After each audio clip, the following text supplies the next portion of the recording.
ang maong pronouncement gihimo nato nga klaro kaayo usab diha sa mga radyo. In fact, we have tape recordings of what I said. So, ang statement nga gibutang diha is putting words into my mouth that I never said. Because I have always said it nga it's a collective responsibility, and we have tapes of the interviews to prove that.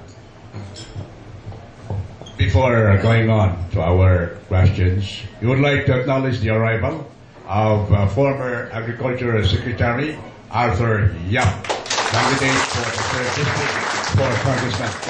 A short message, Secretary Yap.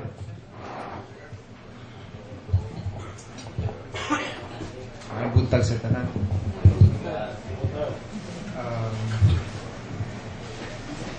To make a long story short, I'm here because I'm a loyal party man. This is the party.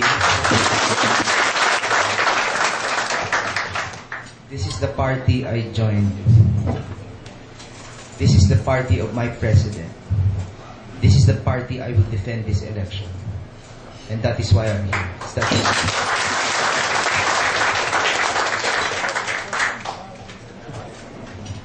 Bago may gala si Secretary Arthur Yap, salamat kayo. Mupo, apan pinto, nga tupag.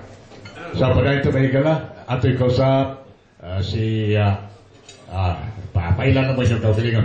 One question and one follow-up question. Please. Congressman Chato, imong na-mention galing nga adunay grand design ining maong nga nagpahitabo kuno sa lakas ka PCMD. Kinsa may grand designer ni? Daghang salamat, Atoy. Again, dugay na namo aning istudyo. Dugay na namo aning panubay. Onya, I would like to say, again, with the permission of my colleagues tanan, collectively, we have all identified our grand designer. And that is the person who is the person nga maopoy nagpaluyo sa mga pirma sa mga mayores. Maopoy naghatag og direksyon sa mga mayores nga naay mga publications karon gikan sa local newspaper ngadto sa Cebu newspaper o gani apil sa nasyonal nga ang tumong og tuyo dili lang sa Edgar Chato ang gidaot kundi apil ang lakas kampisiyan di leadership in Bohol and likewise the national lakas kampisiyan di. Sad to say that all fingers are pointing to our own. Sakitan ko nga mosulti yun ni ini. Pero I have to say it because this is the time to say it. Ang atong governor. Felix Cipro, Rex. Daghang salamat, Fred. Kini akong pangutana. Di lang ko mong follow up, pero tabla nang tayo follow up kay Duhama, no? Unang pangutana para ni ex-governor Rene Lampagos. Una, ikaduha para ni Vice Mayor ni si Digaon. So, unahan na to si kanhi Gobernador Rene Lampagos.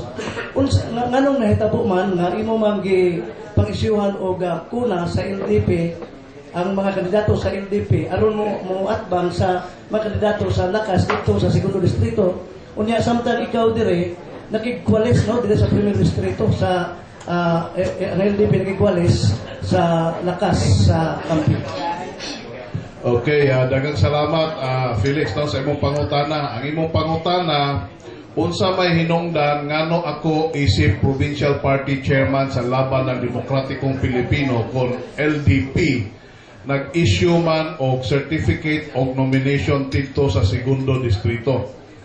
Para sa kasayuran sa tanan, duha ra ka lungsod nga akong gi-issuehan og certificate of nomination sa second district. Lungsod sa Ubay ug lungsod sa Hitafe. Sa lungsod sa Ubay, ang akong gi-issuehan dito si board member Amalia Tirol. O aho siyang gi-issuehan sa iyang certificate of CONA as the LDP official candidate tungod kay gihangyo ko ni Governor Erico Omintado nga hatagan siya CONA as LDP. In the same manner, nga dito po sa lungsod sa Hitape, no, si Mayor Teresita Camacho nasuko kay wa siya mahatagi og official CONA sa lakas. So ang gihimo ni Governor Obitado, human miming file sa among certificate of candidacy dihang nanihapon ni Tito sa Bohol Tropics. Dito mi tanan nanihapon unya iya gi kong giingnan nga pagstorya mo palihog ni Mayor Camacho. Pahibaw siya nga mo issue ka og kuna. So iya kong gihangyo nga pa-issuehot po kuna ngadto kang Mayor Teresita Camacho as LDP. So one thing is very clear, if ever nag-issue ko og kuna sa LDP sa segundo distrito, tungod ni sa sugo ni Governor Comentado. Okay, kami kung follow-up tayo. Excuse me, Lex. Follow-up.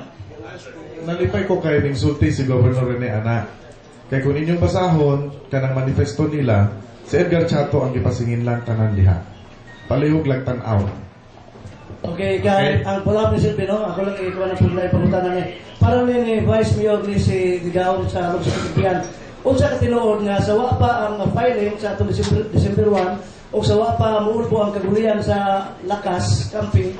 Daan nga may patawag ninyo og tigom si Mayor Berchan sa Katipian nga nagpusulti ninyo nga kamo lakas na kuna, lakas ang paper niya pagkahuman pagkatapos mahimo na mong inpi. Unsa man ka tinuod na Vice Mayor? Palihog, yatag na sa Vice Mayor. Ang sunod nga mangutana ang General Manager sa DYTR. No? Yatag mo na sa sunod. Vice Mayor, please. Mayong buntag na itong tanan. Labi na sa atong congressman, itong secretary, o sa kanatong tanan, mayong buntag. Sa pagpatawag primero ni Mayor Bertsal sa Katigbian, sa grupo, sa mga lakas, pa po dihato. So, ang makasulti dyan na si Kagawad Ariel Lungay, kay wak man kumaapil ato pagpatawag niya. So, ang makasulti yun na nga diha sa pagsulti ni Mayor Bertsal, si Kagawad Ariel Lungay niyaman. Itong pasulti mo.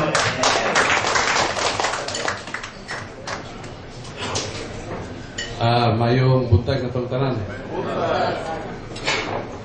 Sa mi-decide si Mayor Salinas nga mudagan o congressman sa First District, may patawag siya meeting namong mga konsihal nga under sa Lakas. Kunya, mingon siya nga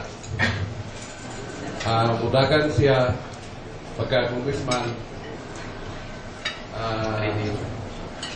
nangitan siya o tinsay mo pulis sa grupo isip mayor sa Katipian. Kunya, matod pa niya, mapabilit ang Lakas, kay presidential election na rin, pwede na ito makadua-dua ang eleksyon na karon. Yan, mga gipamong. Atubangan na mo sa kandidato, mga konsehal sa Katigbian nga under sa Lakas. Okay, after the announcement, katod lang. Si General Manager sa DYTL, Lito Responde. Okay. Karina ulit.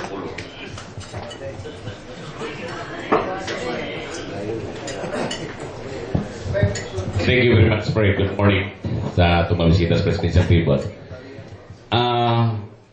First, ang concern lang tingali ni Congressman, sir, if there was really a coalition between the LDP and the Lakas, was there a consultations made before nahatag na ito ang kuna to LDP candidates? Second, daghan magutang mga amigong mayor labi na second district. Labi na sa second district, mura ba o maglibog sila, karon gani nga wapak kunuhay ang kampanya, pero nagsige naman ang kampanya, naglibog na magani sila, panahon sa kampanya, asa sila mutungtong, ariba sila mutungtong sa congressional candidate nga si Comentado o ari sila ni Mayor Bibi Kahis. So, dili ba na marisolba karong panahon na o what is black and white is white? O di nga magalitan Congressman Kahis, arita Congressman Kahis. So, garita ni Governor Comentado, arita ni Governor Comentado. Aron dili po ni maglaba ng ulo ni atong mga mayor o atong mga supporter. Thank you very much, Congressman. Tingali ang white is white, black is black. Dili na to ilimit dito ni Governor Comentado or ni Kahis. Tingali ang angay na itong iklaro, kung kinsa bagyod nato ang tinud-anay nga magpabilin sa Lakas, ubos ang gibo presidency. or kinsa ang magpabili nato nga umudong dito sa NP under another president. Kay ug ato na siya